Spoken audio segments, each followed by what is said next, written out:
Welcome, everybody.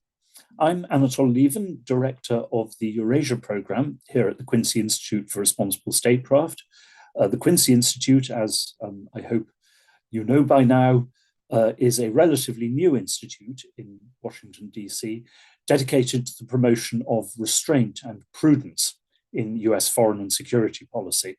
We are a non-partisan, not bipartisan, we are not part of the blob, but non-partisan institute. We are not attached to any US political party, or European for that matter.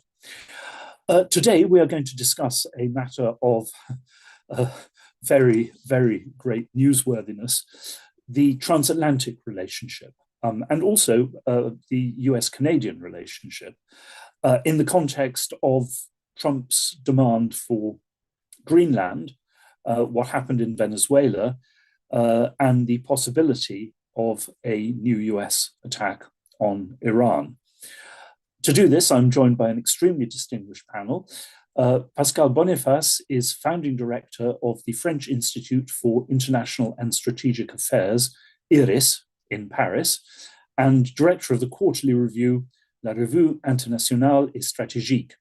And he has published or edited more than 60 books on international relations, nuclear deterrence, European security, French international policy, and other issues. Many of these books have become classics in French, and some, not enough, alas, are also translated into English. Zoltán Koskovics directs the Geopolitical Unit at the Center for Fundamental Rights in Budapest, Hungary, and his area of study covers the multifaceted geopolitical crises of the 21st century, the war in Ukraine, US-Russian foreign and domestic policy, and conflict in general. And he has been widely published in both the English and the Hungarian media. My colleague, Zachary Paikin, is Deputy Director of the Better Order Project at the Quincy Institute and a research fellow in our Grand Strategy Program. He's also a senior fellow at the Institute for Peace and Diplomacy, a Canadian international affairs think tank. He is a senior researcher in the International Security Dialogue Department at the Geneva Center for Security Policy, the GCSP. Oh no, you're not, but you're still connected to it, Zach, I believe. Forgive me. Well, welcome everybody. First question, beginning, if I may, with you, Pascal. The crisis, which then became perhaps a non-crisis, but which could become a crisis again over Greenland, following on, of course, the US raid on Venezuela, Trump's demand for Greenland, the threats, which were then withdrawn to use military force to impose heavy sanctions on Europe, but I suppose could come back again. And now the new threat to attack Iran. How deep a crisis, in your view, is this in relations between the US and France, transatlantic relations? And do you think that this is a temporary thing, or is it likely to become a permanent feature of the international scene and of European policy? Thanks, Anatol. Thanks for the invitation. It's always a pleasure to work with Quincy Institute. So I will say I don't know exactly if the crisis will be permanent or one day or the other, the necessity of a reconciliation between European and US will prevail. But for the first time, since Trump is in the White House, for the first time, European has a unique response and to say no to Trump, and Trump has given up his revendication. It's the first time, because in the other episode regarding the trade, regarding NATO, regarding Iran, the Europeans had always admitted Trump views, and even if they are not agree exactly, the mood was US is too important for Ukraine, so we have to obey to US because we need to protect Ukraine. Which was in fact ironic, because in order to protect Ukraine's sovereignty, we were in a position to make concession on our own sovereignty. But on this field, we have seen that when Maduro has been captured in Venezuela, which is totally illegal regarding international law, many European leaders, including my president, have said, oh, it's a good thing to see Maduro unseated with no reference to international law and to UN Charter, which not the traditional European view. But Trump has gone too far. So we have admitted that it could bomb Iran in June or July, that it could make a new Monroe Doctrine in Venezuela, extracting and capturing a president you could like or not Maduro. And personally, I'm not a fan of Maduro, but it was at its own country, and it's a sovereign country. And to capture him, to make him in a jail in US is totally illegal. And it's come back to the 19th century. So it's the sheriff law, the law of Far West, and not the international law. But wanting to have Greenland on his own sovereignty, these times Trump went too far, and so the European reaction was unanimous, including the Baltic countries, including Mrs. von der Leyen, which is not a very an opponent to Trump, and which has made a lot of concessions in the past, and including, even if it's not inside EU, including United Kingdom. And it's not so frequent that United Kingdom side with EU against US. And so, due to this bloc, to this European unity for the first time since 1 year, so Trump has never ended to insult European leader, has never ended to say that European Union is an enemy, which has been created to screw up US and so on. And we have accepted all this insult, but this time all European leaders said enough is enough.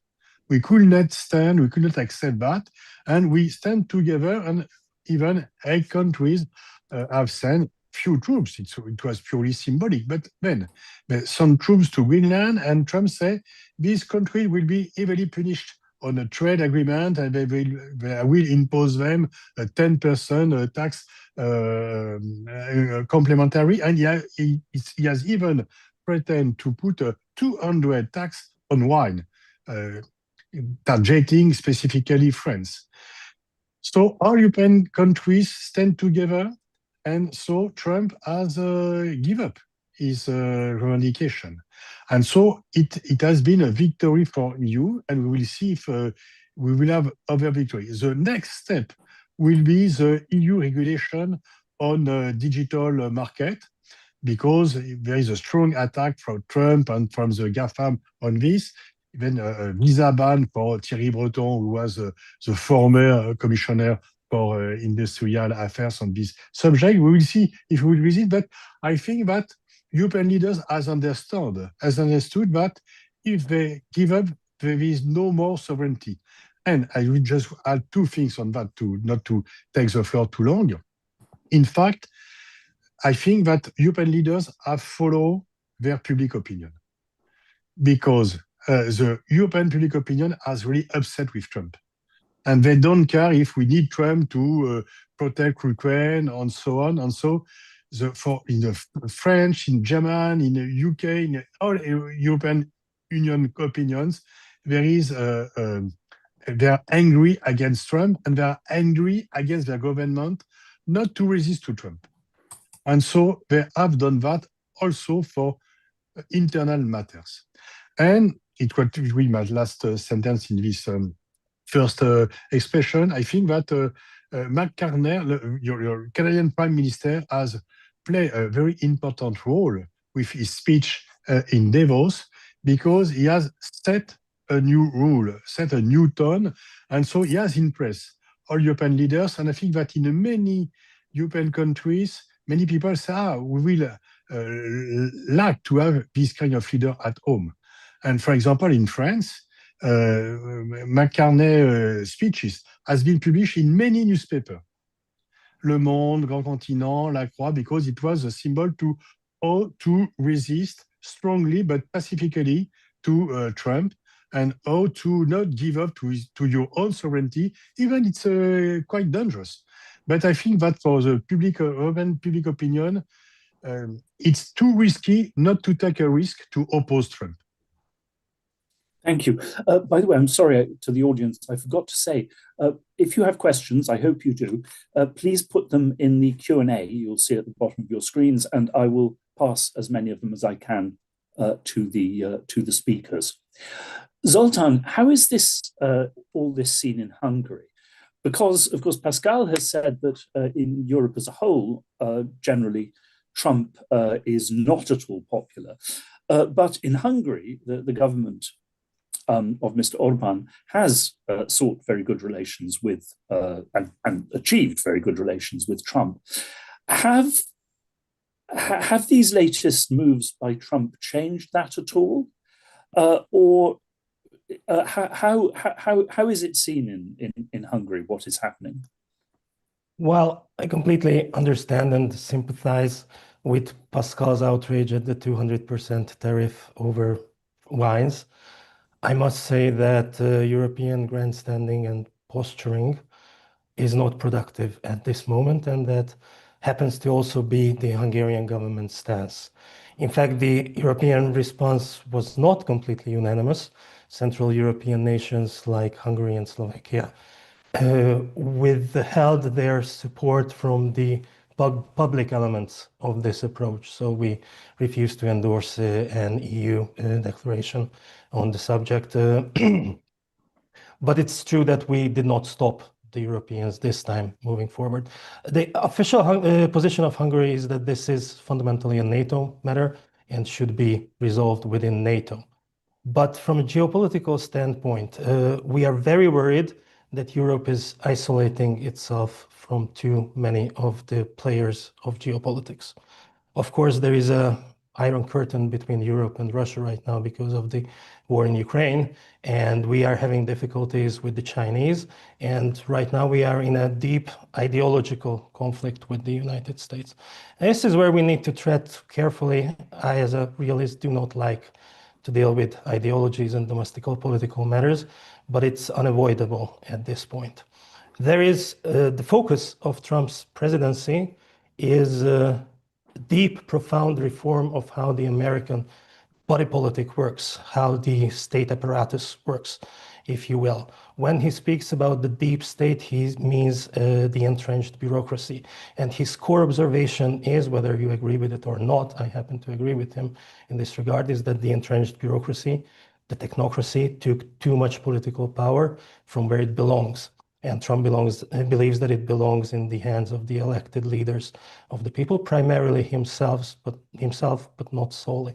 Now, this ideological struggle within the United States, unfortunately, translates into a geopolitical dispute, shall we use this careful word, with Europe, because the European Union is basically the world champion of bureaucratic technocracy. As such, there is an ideological conflict that currently exists between Washington and Brussels. And Brussels is not the stronger party in this regard. Now, that is in the background. If you read the national strategy that was published in late November, then it is very clearly explained there. The Americans hope that Europe will come to its senses, and it will do several things. One of which is to stop mass migration into the continent. Another one is to stabilize a relationship with Russia. The word stabilize is extremely important here. I'm quoting it directly from the strategy. Nobody is expecting the Europeans to be friendly with the Russians, of course. Indeed, in the long term, the Americans will expect Europe to balance against Russia because, as the Pentagon's defense strategy also recently revealed, says Europe should be perfectly capable of doing that. And all of these priorities coincide with Hungary's priorities. Also, ideologically, Budapest and Washington are a lot closer than Brussels and Budapest, for instance. And in such a context, it would be unreasonable to expect the special relationship between Budapest and Washington to suffer because of something like Greenland. And the third thing I wanted to mention here is that the Monroe Doctrine should be taken very seriously, because Donald Trump, I think, and the people who advise him mean it completely literally. And there are reasons for this. There are many reasons, of which I don't want to get into, but the primary reason is that the world is in transition. We are moving away from a unipolar system, quasi-unipolar system, it was never fully unipolar, to a multipolar system. There's going to be intensifying great power competition with new actors rising. India, for instance, is going to be a global power within the next decade, I think, but certainly within the next two. And in this multiplayer system, in this multipolar arrangement, there's going to be competition.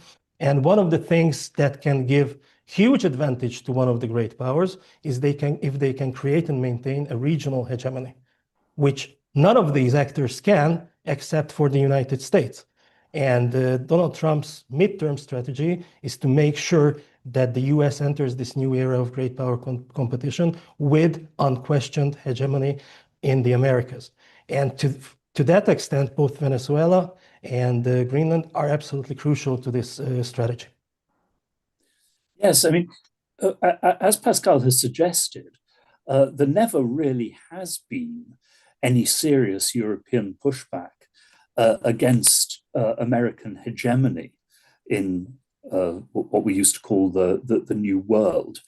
It was only when this became an actual demand for European territory, but also, well, probably not, but potentially, in Trump's language, for other people's territory, which seemed to go beyond anything that the US has done since 1898. And Zach, on that score, I would like to ask you, we've heard some praise for Kani. If you'll forgive a really dreadful pun, it made me think of an adapted version of an old book and film, not the mouse that roared, but the moose that roared. How worried are, because of course, as has been pointed out, the Danes were prepared to give or to return to America in the case of bases, everything that it had previously had, and to allow that, and also indicated that, opening Greenland to American mining and processing of rare earths was not a problem. But when it comes to issues of sovereignty, Canada, of course, has long had American early warning system in northern Canada, and has been a very close ally. But how worried are Canadians now about the US? Is this threat to annex Canada or to support the secession of Alberta? Are these things that are being taken very seriously in Canada? I think so. I mean, certainly at the level of the media elite and also at the level of the broader population at this point in time. A threat to annex a country is obviously very serious. We've seen Canadians increasingly say that, Donald Trump is president of the United States because America is the way it is. That he is a symptom of a much deeper malaise in the United States, and it's not just a question of get rid of Mr. Trump and the problem is all resolved. There have been no shortage of other folks in his administration and in the broader MAGA movement who've been prepared to voice some very disturbing opinions about the future of Canadian sovereignty and Canadian unity that we've never had to really encounter since the era of manifest destiny. To be quite frank, it's quite a long time. I remember in the 1995 referendum, I was quite young at the time, but the 1995 referendum on Quebec sovereignty, that President Clinton made a very important intervention stating that a united and sovereign Canada has been a very strong and important partner for the United States. And I have to worry that if, we do end up with a situation where we have perhaps not one, but perhaps even two referenda in Canadian provinces. There could be a referendum in Alberta, the result of a public petition that's been circulated, and there could be a referendum in Quebec as well, because there will be provincial elections in Quebec later this year, and the polls suggest that the Parti Québécois could return to power on an explicit promise to hold a referendum in their first term. If these do take place, Mr. Trump is the kind of guy who likes to seek, to exploit vulnerabilities. He's not the kind of person who's going to say, this is an internal issue for Canada, but, I can just say publicly that Canada's always been an important partner. He and his people might be willing to press our buttons and be willing to voice even more support than they already have for these separatist movements, which would obviously put us in a considerable bind. And it's not just the threats to annex us and the support we've seen most recently from Secretary Bessent in support of Alberta separation, but we've seen these tariffs that have been imposed by the United States in complete violation of what we call CUSMA, what you call in the United States the USMCA agreement. These have been put forward on the completely ridiculous premise that Canada has been some kind of a gateway for fentanyl into the United States. We don't know how to deal with basically these types of measures that are put forward for entire spurious purposes, and it leads us to believe that it's just very difficult to manage our relationship with the U.S. And we have to prepare ourselves for the reality that our free trade with the United States will in fact not endure over the medium term, to say nothing of the long term. There's every possibility that CUSMA will not be renewed. And so, Prime Minister Carney is taking the very sensible step of trying to, reach a new beginning in relations with China. Certainly not to restore anything resembling the status quo ante, but nonetheless, he is using the language of strategic partnership. They have resolved a tariff dispute that stems in part from the fact that the Canadian government, the previous government under Justin Trudeau, had imposed a 100% tariff on Chinese EVs in an attempt to get into the United States good books for all the good that did us. We were met instead by these tariff threats. And so we are simply resolving that dispute. There's no attempt to forge a broader, and never was an attempt to forge a broader free trade agreement. But Canadians have certainly woken up to this reality. The United States is always going to be our most important economic partner and security partner, just given the realities of geography. The security compact of North America is always going to be different than the question of, is the United States prepared to defend Europe? That's just a fundamentally different thing. But nonetheless, we need to find ways to hedge and to reduce our exposure, at least to the extent that we can, and if not economically and in security terms, then at least intellectually. There are ways in which we can free ourselves from intellectual reliance on the United States now, given the way that President Trump has behaved and given Prime Minister Carney's speech in Davos. I'll just say one last thing about the European angle on all of this, just based on my co-panelists and what they were saying before. It may do well to recall the metaphor that the former EU High Representative for Foreign and Security Policy, Josep Borrell, infamously put forward, this idea that Europe is a garden and the rest of the world is a jungle. And we all saw that as sort of very self-serving, possibly even racist. What many people did not really derive at the time or internalize at the time is the fact that if the rest of the world is the jungle, then the law of the jungle presumably applies there. And so that means that, violations of international law in places like Venezuela and Iran and elsewhere are not all that important. But now that it's Europe that's on the chopping block, it's much more serious. And that has less to do even with issues of hard security and a lot more to do with status. I think what motivates Europe right now, it motivates many actors, in fact, if not all actors in international affairs, is status, saving face. And so, part of the reason why the Europeans have been inserting so many poison pills into the negotiating process over Ukraine over the past many months is because compromising with Russia and reaching a framework agreement to end the war in Ukraine would require treating Russia as an equal. And that would, by definition, reduce Europe's relative status in the international order. And so that's part of the reason why I think many Europeans have gotten so animated about the Greenland issue. It's not that's the question. It's not that the sovereignty and territorial integrity of an EU member state is being challenged. It's that this, for the first time, actually threatens Europe's status, in the pecking order of the international order. Whereas interventions in contravention of international law in the global south have not done so.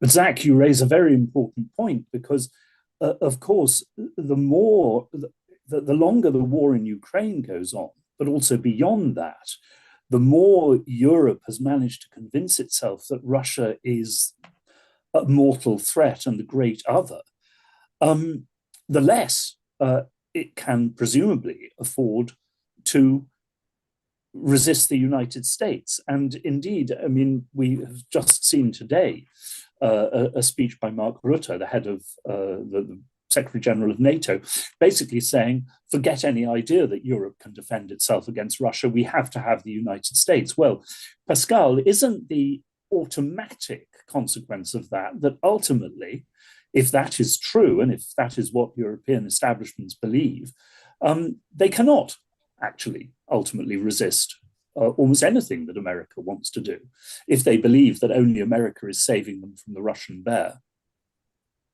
Yes, totally. Mark Rutte is everybody is making fun of Mark Rutte in Europe because he's really ridiculous. It seems to be like I think that the General Secretary of Warsaw Pact was less compliant with Brezhnev than Mark Rutte is with Trump. So everybody is making fun of it. It's not a good thing for NATO. But you have two different things. Of course, if Russia is attacking Europe tomorrow, are we not able to protect ourselves? I'm not sure. I'm not sure. First, I'm not sure that Russia will attack Europe. I think it's different. And so they have huge difficulties to swallow Ukraine. They're not ready to swallow Poland, Berlin. So I think I don't think that so. Of course, we could never be sure.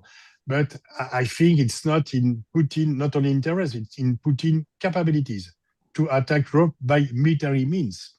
He could try to destabilize Europe. He could to make some dirty tricks in Africa, to make some destabilization operation in many European countries. But large, full-scale military attack, I don't believe it. But unfortunately, many European leaders believe that it is possible. So they think that only US is able to protect, but I think that you have 140 million of Russian, you have 450 million of European citizens. So on the same way, it will be impossible for Ukraine to reconquer the territories because there are 30 million against 145 million. But on the other hand, if we are 450 million against 145, I don't see how Russia could attack Europe. But nevertheless, even if I think that we have the capacity to resist, but it's even not the problem. Because Trump has said many times that he won't protect us. Trump is a predator, not a protector. And the problem is that most of European leaders are in a denial of reality because they dream of the former good times, the old good times, and they act as if the Western world is still existing. But the reality, the geopolitical reality, there is no more Western world. We are not in the same world with Trump because Trump is closer to Putin than to Merz or Macron. He has never insulted Putin. He has never mocking Putin. He has make jokes on all European leaders and not to say about Peter Thiel or Elon Musk. And he has said that it's not his problem, that the Article 5 could be interpreted in many ways. So many ways seems to, it means that there is no automatic protection. And so we could not count on US protection. And so we are still like, the kids who want to believe in Santa Claus, and they are very disappointed. There is no more US protection. There is a US threat, in fact, not a protection. So are we ready or not? On everything, we could not count on US, so we have to act differently. And we have to cope with reality. There is no more Western world because first, the US, the pro-US protection is gone, and the US predation is there, and even on all the values, United Nations, international law, multilateral system, the values that Europeans stick to, even if many times they don't respect it, but they stick to this value. Trump is in order to destroy. And this board of peace, there is no, except Hungary, but all European countries are refused to join board of peace. So I wonder perhaps I make a confusion between my desire and the reality, but I wonder if this time the reality is slapping the face of European leaders, and they have understood that they have to do some things different. For example, to make an agreement with India, for example, and perhaps to follow the Canadian way, not to attack US, but to having understood that it's not the allies it has used to be, we have to think differently and to act differently. And I think that due to the pressure of public opinion, all European leaders, I think that it's very, you have spoken about the far-right movement, for example. It's very hard for the far-right movement to say they are pro-Trump. In January 25, far-right leaders want to make believe to public opinion that they'll be invited to Trump inauguration. They were very proud to be close to Trump. No, they hide their proximity with Trump because Trump is highly unpopular. None of the US president has been so unpopular than Trump in most of European opinion. So I think that it's a good pressure for European leaders, and they also understood that if they give up to Trump, their international credibility for all the global stuff will be over. And so we will see. Perhaps some will try to mend the relation once again, but Trump has said that, so if someone spat in your face, don't say it is raining. Yeah, it's a good old Missouri. There's a cruder version of that as well. On that score, Zoltán, there's a question from the audience which points out that key right-wing figures in Europe, especially Bardella in France, but to a degree Meloni in Italy, Weidel in Germany, even actually Farage, Trump went too far when he insulted NATO soldiers who had fought in Afghanistan. I mean, is Trump now becoming a real problem for the right in Europe? Because, of course, the right-wing parties are, and certainly see themselves as being intensely patriotic or nationalist as well. Very difficult, is it not? And I think Farage's response over Trump's remarks on Afghanistan really exemplified this. Very difficult for explicitly patriotic parties not to respond to the insults that diminish the dignity and pride of their countries. Well, the source of the problem there is taking part in America's previous predatory wars, because let us not pretend that American predation started with Donald Trump. It was just liberal predation before that. And liberal predation was almost always completely acceptable to the liberal empire. And this is where I would like to stress that I don't think that the West has come to an end. I think that the liberal order has come to an end. The West is completely salvageable. The West has not always been liberal, and there is no reason for it to be liberal in the future. And this is where the European right comes into play. As it was spelled out once again in the national strategy, America hopes that Europe will change course. And that changing of the course is moving away from technocratic liberalism. There is a massive amount of common sense reasons why we should that. But the most basic one is that technocratic liberalism in the last 2 decades has made Europe much weaker than it is. That is why I mentioned that we should not put too much effort into posturing and grandstanding, because the entire world can see that we are in a huge problem.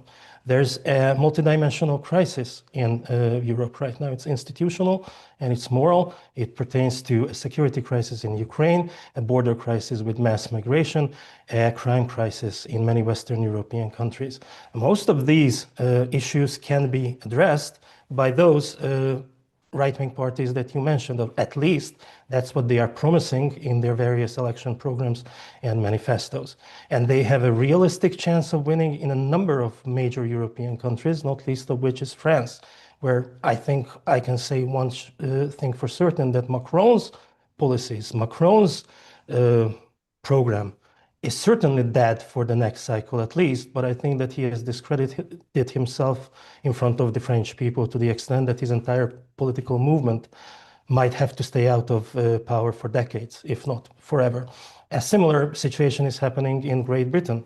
In France, there is an alternative populist left-wing movement, which is right now polling second in France. In Britain, reform does not have to contend with that, because that would be the political alternative in an atmosphere where the traditional parties and the traditional institutions of European democracy, alongside with the traditional parties that created those institutions, have largely discredited themselves, and not just in front of the population. That's a big problem, but in front of the entire world.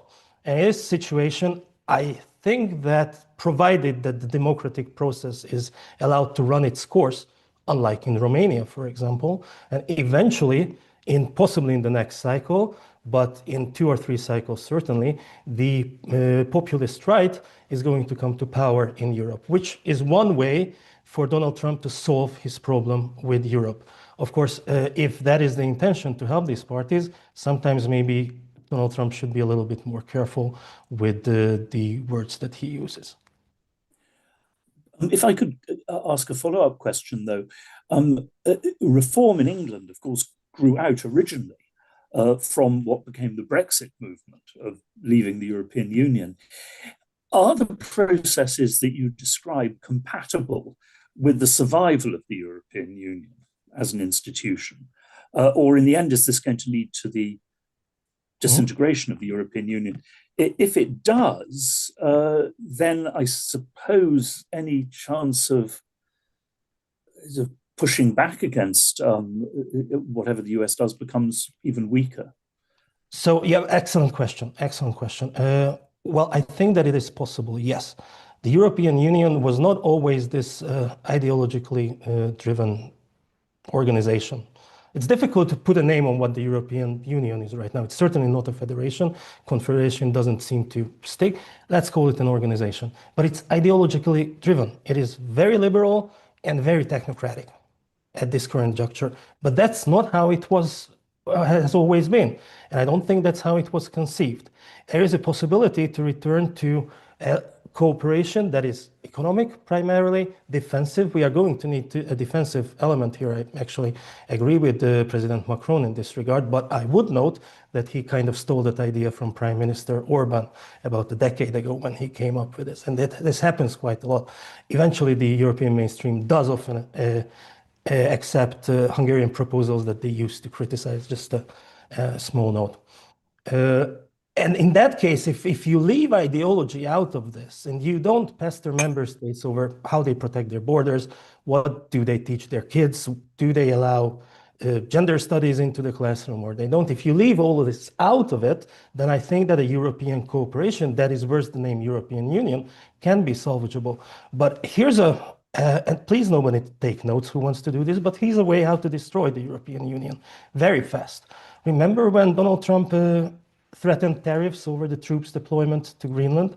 He specifically picked some European countries who were also members of the European Union, putting the UK aside here for a moment. Now, it is highly illegal and irregular to put extra tariffs on certain members of the European Union, but not other members of the European Union. But being illegal or inappropriate doesn't mean it's impossible. It is actually possible to do that. It requires cooperation from the member states of the European Union who want to avoid the extra tariffs, but it can be done. Now, if that were to happen, that would instantly end the European Union. Another reason why probably Europe, Brussels, should be very careful about the posture it takes. Mm-hmm. Zach, a question from the audience about Europe, but also, of course, applies totally to Canada. How serious is this new outreach to China, in your view? Of course, Carney has very much done that as well. And to what extent can it help Canada and Europe to balance against the US, in your view? Yeah, so in the case of Canada, it's relatively limited. As I mentioned before, we're not talking about a restoration of the status quo ante. That will not be possible because the past decade has left some considerable scars in our bilateral relationship with China, in which Canada, at the behest of the United States, arrested Huawei's CFO, Meng Wanzhou, and the Chinese responded by kidnapping two of our citizens. This raised, tremendous alarm bells across our country about the threat of Chinese foreign interference more generally. And I think it will be very difficult to undo the impact of that discourse. So is it possible to restore some kind of a normal functional relationship with China? I should hope so. But we're not going to be returning to the status quo ante.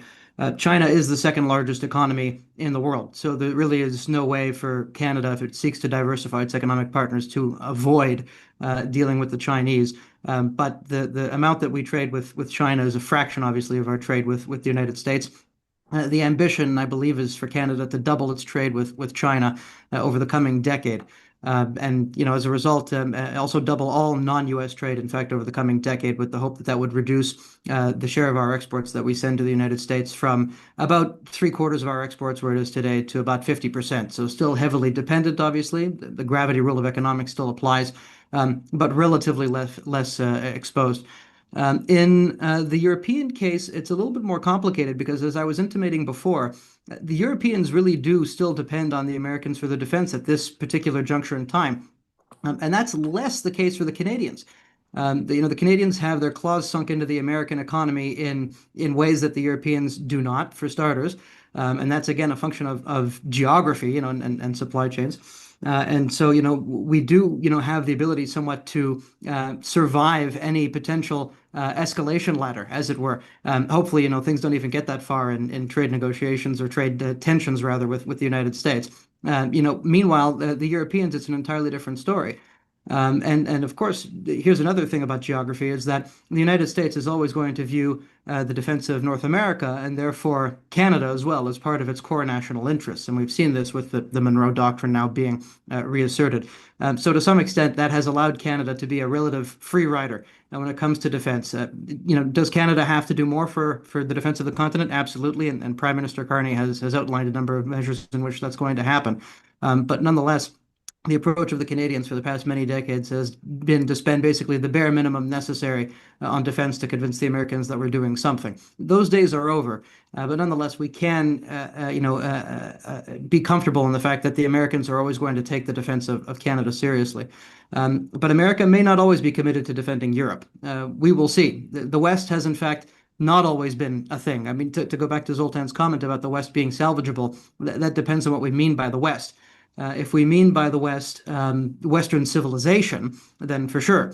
If we mean by the West something along the lines of the geopolitical construct that has largely existed only since the Cold War era, and that has largely survived due to a shared perception of external threat, that may not necessarily, be salvageable, especially in a multipolar world, or relatively multipolar world, in which the United States is going to see its primary interests as lying elsewhere in the Western Hemisphere, in East Asia, etc. But the Europeans are rich. They should be able to defend themselves.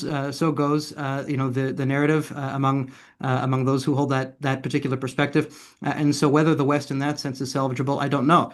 And it does mean that the Americans vis-a-vis the Europeans have escalation dominance, which is not the case necessarily vis-a-vis the Canadians. And so that means, to go back to the original question, that the Europeans have to be very careful with what they do on the Chinese question. I think it's remarkable that the Americans have played their allies quite brilliantly here, in which the Americans can forge whatever type of deal they want with the Chinese, but the Europeans have to, on behalf of the United States, seemingly maintain, a relative deep freeze in their relationship with the Chinese. Not predicting this is always going to be the case, but the Europeans do have to be quite careful about not angering the Americans on X, Y, and Z, because they've just outsourced everything to the issue of Ukraine, and that's just not something that's sustainable at all.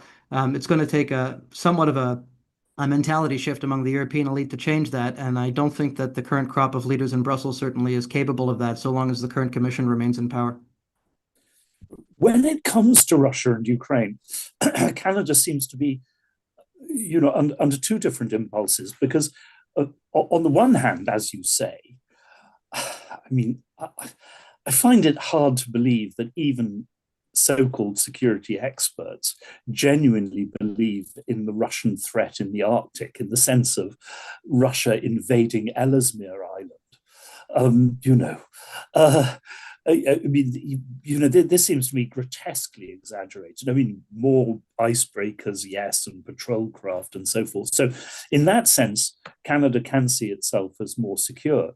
On the other hand, you do have a rather powerful Ukrainian lobby, part of which has indeed moved from Canada to Ukraine. How far does that constrain Canada from, I mean, or can Canada hold aloof from the whole Ukraine business? Yeah, that's quite has been quite a difficult issue for us for quite some time, not just on the Ukraine issue, but on a whole host of foreign policy issues and international conflicts, in which, unfortunately, a number of immigrants to Canada do not check their identitarian and political preferences at the border when they immigrate to Canada. And the result of this is that it becomes very difficult for Canada to navigate the pressures of a multipolar world in which we have no option but to maintain good relations with leading powers such as China, India, and others. And yet that becomes very difficult. I mean, just take, for example, the issue of India, where Sikhs represent 2% of India's population, yet they represent 1/3 of all the immigrants that India sends to Canada. And the issue of sort of Khalistani independence is just not a major issue among the Sikhs who live in India any longer, but remains quite a live and active issue among the Sikh diaspora in Canada. So again, that has definitely complicated our relationship with a rising power like India. You've seen Prime Minister Carney has now gone out of his way also to try to rectify the relationship with India after the downturn that we saw under Justin Trudeau as well. But on the Ukrainian front, I mean, this is just one issue where, in part for the domestic constituency issue, but also just for reasons related to our relationship with NATO, it's difficult for us to imagine Canada adopting a fundamentally different posture on this conflict for the foreseeable future. NATO has been really at the center of Canadian foreign policy for a very long time. In fact, you could say that 90% of our foreign policy is down to the three N's: NATO, NORAD, and NAFTA. And so, given how important NATO has been, we have often viewed NATO as a key, what we would think of even as a multilateral body. I think that's an abuse of the term multilateralism. When I think of multilateralism, I think of the UN, I think of the WTO. But we view NATO as really a body where we can be at the same table as not just the US, but also the French, the Germans, the British, et cetera. And so we have always been very eager to participate in NATO missions. And that has very much colored our perspective on the Russians as well. There has been some space, prior to the Russian war of aggression against Ukraine for us to be able to cooperate on discrete issues in the Arctic, obviously on cultural issues such as hockey. But I think it's going to take a considerable, cultural change in the Canadian political elite to view the Russian issue separately. And there is a security threat there for us as well in the form of missiles and the like. But now that security issues have perforated the Arctic, and the goal of the Arctic Council, of course, was always to insulate, the circumpolar region from those security disputes that existed in other theaters. Now that those security disputes have perforated the Arctic, I think we're going to have to think about what sort of not just deterrence, but also deconfliction measures are going to be necessary in the Arctic, and whether Canada can play a leading role there amongst the Arctic and Baltic Eight. I think is something that would start to think about already in Ottawa. I don't think that those reflections have yet begun. I think the threat lens vis-a-vis Russia still remains, but putting the issue of just Ukraine aside and thinking about the security of Canada and the circumpolar region, that's one area where we can have some creative thinking, and where Canada has demonstrated creative thinking in the past on issues of arms control and cooperative security back under the premiership of Brian Mulroney in the late 80s and early 90s when the Cold War was coming to a close.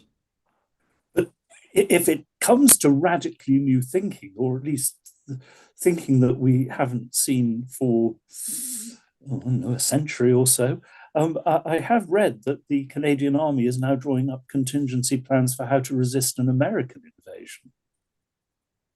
Look, they better not try it. Involving guerrilla warfare, something along the lines of the Afghan Mujahideen.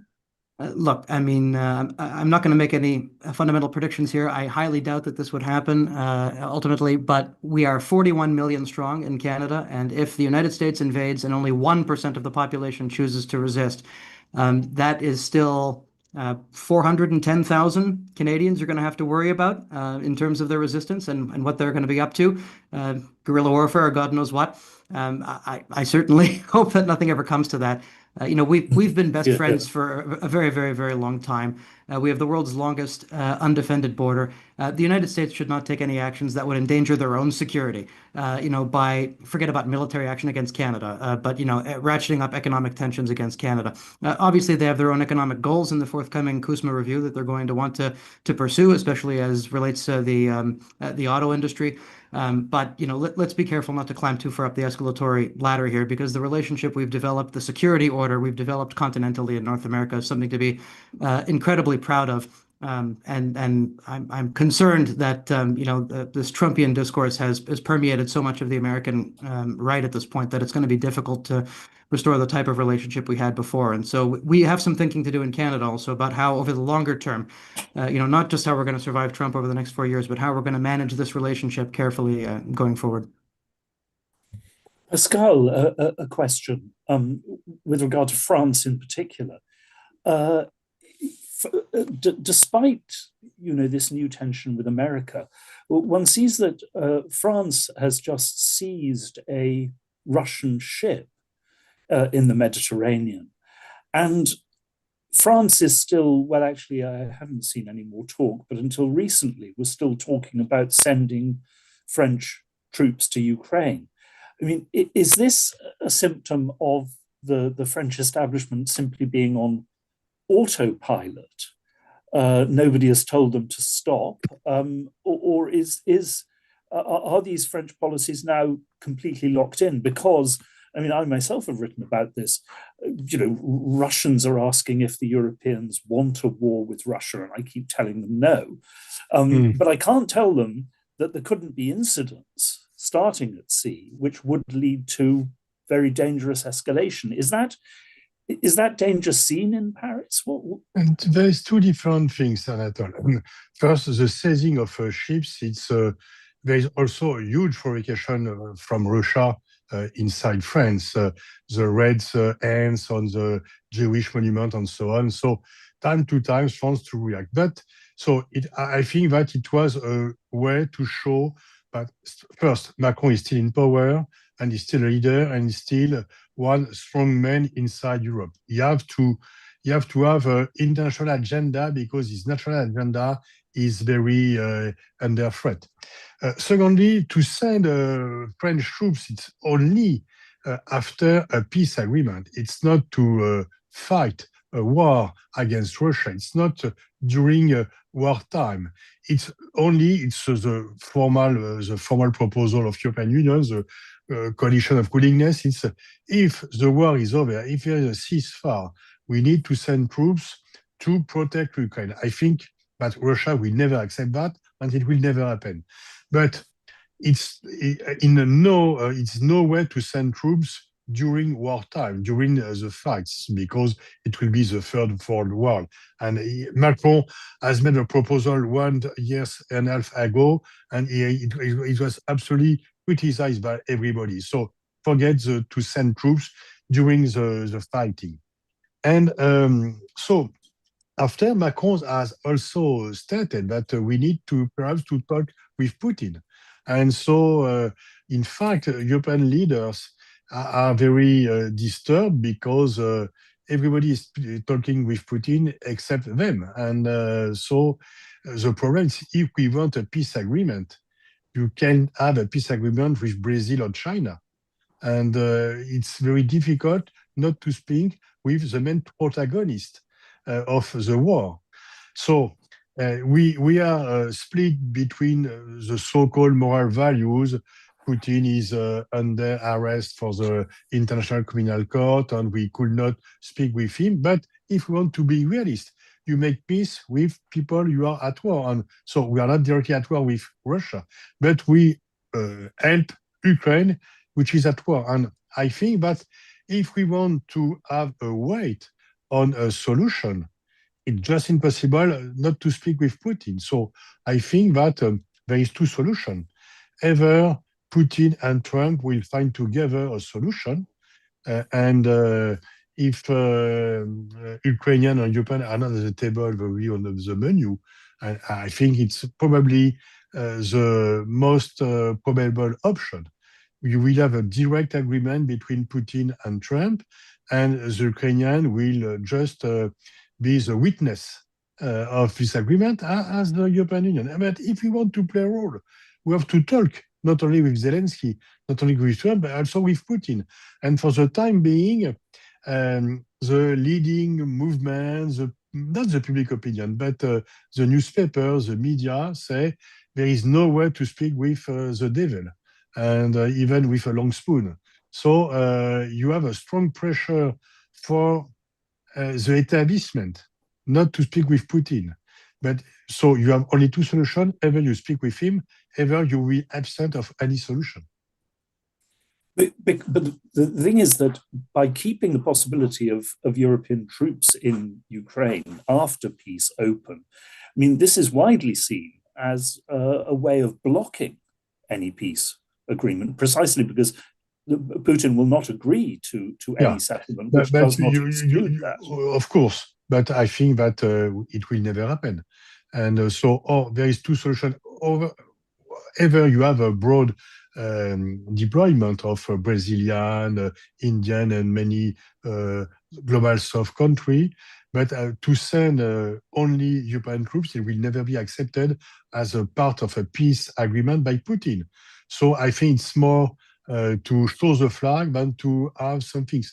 At least it has allowed European leaders to make something without Americans. And so to speak together and to say we could be able to propose something without Washington. Of course, I agree with you, it will never happen because Putin will block any proposal in this sort, in this kind.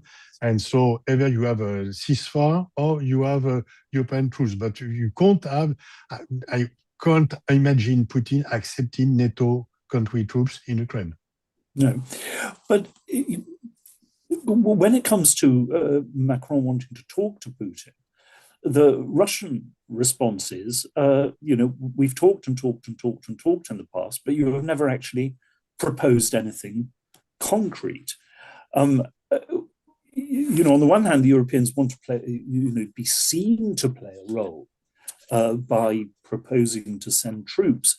But as far as you know, I mean, are there any significant discussions of making compromises with Russia or concessions in order to reduce Russia's demands, for example, in the field of lifting or suspending sanctions? The problem is that we were blocked by our support of Zelensky. And for a long time, we have said that the war could be end without Zelensky reconquering territories. And we stick to his war goals, which are unreachable. We become realistic and say that it will have territorial concession. And so it's a first step. And of course, the war will finish by Crimea will be kept by Russia and part of Donbass. And so we start to become realistic. And I think that we need to make some pressure because if Zelensky believes that we will pay weapons for years and years, and it will cost us a lot of money. And I think that it begins to have Ukrainian fatigue in some European Union countries, not only. So I think that the next step is to say, but the problem is that Putin is not, there is any concession from Putin's part, because he thought that he could have the whole Donbass, he could have the whole things, and all his own war goals will be accepted by Trump. So I think that at least if Trump has made some pressure on Putin, we could have reached a better deal. But for the time being, the deal is only, in fact, the Trump peace plan is a Russian text translated in English. And of course, for Europeans, it's very difficult to swallow. Yes, indeed. Well, thank you all so much. Thanks to the audience. I'm sorry I couldn't get to all of your questions. And we have several more webinars and book talks coming up in the next week. On the 10th of February, we have another webinar on the Europe, on the European Union and its expansion and the expansion of the euro or not, which I hope you will be able to attend. So thank you all. Fascinating discussion on some very difficult issues, and I hope to see you all again soon. Thank you.